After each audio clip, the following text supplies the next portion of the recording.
Gravy, it really ties the whole meal together, does it not? Man, yeah, all the real meat roasted with the mirepoix, you know, the veggies. Man, they can put this on anything.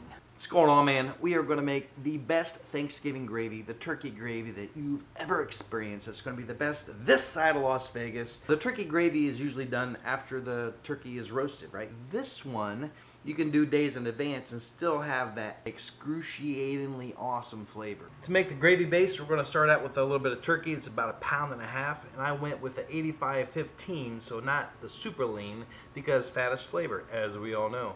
We got the diced leeks, a little bit of onions, carrots, celery, so kind of that mirepoix. Everything has been seasoned. This is going to go into the oven. Cup of the flour, 5 ounces. You see that? Woo! Almost lost the flour. We're going to toast the flour. We're going to get some nice nuttiness. We're going to get rid of that raw flour flavor. The meat and veggies out of the oven. We'll put it in the blender.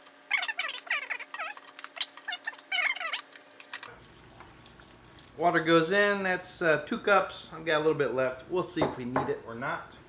Remember, this is a base, so it's not going to be a gravy. This is going to be a lot thicker than gravy. We'll give it a mix. Remember, hot stuff, if you just turn it on full blast, it likes to expand and you may get burnt.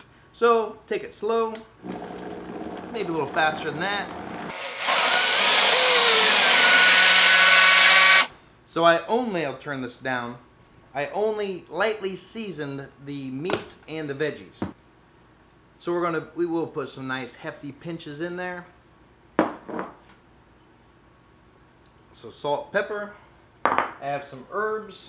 We'll do some fresh rosemary, just picked from the back.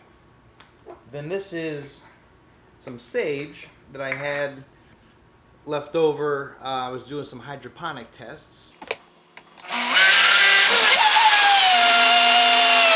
The flour is not added yet. We're going to add that out of the blender because you can see it's already pretty thick. Not quite baby food, but sort of. Flour I've got here. We want to mix the flour into that paste until it's all smooth. So this is it. It's going to get a lot thicker as it cools down. Let's give it a taste, shall we?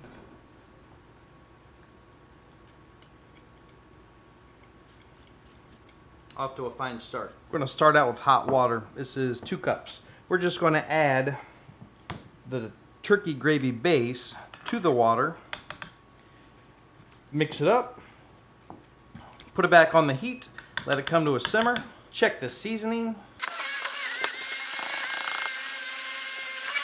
Looks like a pretty good gravy consistency. We'll go on with a little bit more. I want to add some heavy cream for a little richness. We're nice and smooth. We're going to go back on the heat. Every time we use starch to thicken, we want to bring it to a simmer. If not a full boil, but a simmer is good. Let it simmer, make sure it's the right consistency, and then, of course, taste it to make sure it is as delicious as it looks. It will be some of the best turkey gravy you've ever experienced. See ya!